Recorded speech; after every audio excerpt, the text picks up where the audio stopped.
আমি যতটুকু বুঝতে পারছি এটা প্রশাসন যদি তৎপরতা হয় ওনাদেরকে অ্যারেস্ট করতে পারে। যেমন Immediately করতে আজকে পারে। আজকে সুমাইয়ার জামিনের পিটিশন দিয়েছিল স্বেচ্ছায় আত্মসমর্পণ, কিন্তু কিন্তু হচ্ছে এটার ওনারা আবার নট প্রেস করে নিয়েছে সুমাইয়া অসুস্থ বিধায়, অসুস্থ বলে। কিন্তু আমার যতটুকু ধারণা বা আমি যতটুকু বুঝতে পারছি সে জামিন পাবে না, সে ভিতরে যাবে বিধায় এই কারণে সে নট প্রেস করে নিয়ে তার আইনজীবী টেকনিক্যালি এটাকে অ্যাভয়েড করে তাকে চলে গেছে এবং তাকে রক্ষা করছে।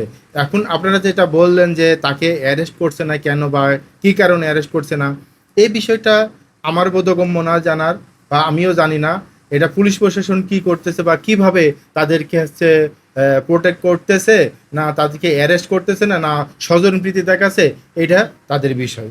কারণ এই সম্পর্কে যদি আমি কিছু বলতে যাই এটা প্রশাসনও হয়তো বা অন্যভাবে নিবে, কারণ আমি এটা পুরো প্রশাসনের হাতেই ছেড়ে দিলাম যে কেন হচ্ছে তাকে অ্যারেস্ট করছে না, সেই জবাবটা প্রশাসন দিবে। আমি একটু বলতে চাই এখানে, যেহেতু এখানে সুমাইয়া ইসলাম 102 নম্বর আসামি এবং ওনার বিরুদ্ধে যে এলিগেশনগুলো আসছে সেগুলো নন বেইলেবল অফেন্স, বাট পুলিশ এখানে কিন্তু তাদের অ্যারেস্ট করতে পারে।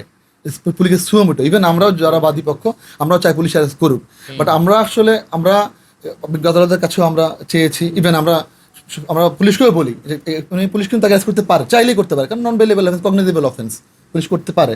বাট পুলিশ কেন অ্যারেস্ট করছে না বা এর পিছিয়ে কি আছে সেটা আমরা বলতে পারবো না এবং আমরা এটা সম্বন্ধে আমরা অবগত না। জুনায়েদের বিরুদ্ধে স্পেসিফিক হচ্ছে জুনায়েদ এই মামলার যে আপনার যে আসামি, এই মামলার যে এজাহারভুক্ত আসামি 3 নম্বর আসামি, তো উনি করেছে কি উনি যে ভিকটিম আছে ভিকটিমকে উনি এবং ভিকটিমের পায়ে সেই ক্ষত চিহ্ন আছে যেটা আমরা অলরেডি আমরা কোর্টকে দেখিয়েছি, এটা কিন্তু নর্মাল কোনো হার্ট না, গ্রিভিয়াস হার্ট, এবং এটাতে একদম মানে আপনারা দিবেন দেখলেও এটা বুঝতে পারবেন যে কত ভয়ঙ্কর ভাব। এবং সে যদি এটা যদি কখনো ওটা মাথায় লাগতেন বা শরীরে অন্য সেন্সিটিভ জায়গায় লাগতেন হয়তো উনি এখন এতক্ষণ থাকতেন না পৃথিবীতে। বাট তারপর আল্লাহ কাছে শুক্রিয়া যে আল্লাহ তাআলা ওনাকে বাঁচিয়েছে, বাট উনি খুব মারাত্মক খাটের শিকার হয়েছে আর কি। এবং জুনায়েদের বিরুদ্ধে এবং স্পেসিফিক এই যে আরজির 23 নম্বর কলামে 23 নম্বর লাইনে স্পেসিফিক লেখা আছে জুনায়েদের বিরুদ্ধে যে জুনায়েদ কি করেছে, উনি স্পেসিফিক ওনার বিরুদ্ধে আছে, এখানে ওনাকে এসকেপ করার কোনো ওয়ে নাই। বেসিক্যালি যে আমরা এই মামলাটা এটা শুরু হয়েছে আপনার 12 তারিখে মামলা হয়েছে, আজ 18 দিন।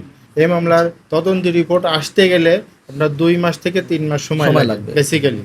আর এই মামলার আসামিকে ধরার যে আলটিমেটাম যেটা বলছেন, আপনার যে কোনো মামলা যদি আসামি পলাতক থাকে সেক্ষেত্রে ধরার কোনো আলটিমেটাম নাই, কারণ আসামিকে যখনই প্রশাসন পাবে তখনই অ্যারেস্ট করবে, এটাই হচ্ছে আইনি।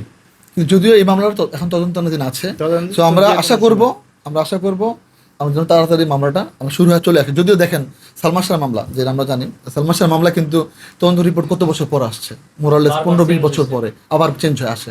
তো আসলে এইভাবে স্পেসিফিকলি বলা যাবে না, তবে যদিও এই মামলাটা আমরা আশা করা যায় এবং আমাদের সব প্রমাণ কিন্তু এখানে কনক্লুসিভ প্রুফ সব কিছুই, সো এক্ষেত্রে আমরা আশা করা যায় ভেরি সুন এটা সব রিপোর্ট চলে আসবে, এটা ক্ষেত্রে আমাদের ডিলে হওয়ার সম্ভাবনা একদমই নাই। জি।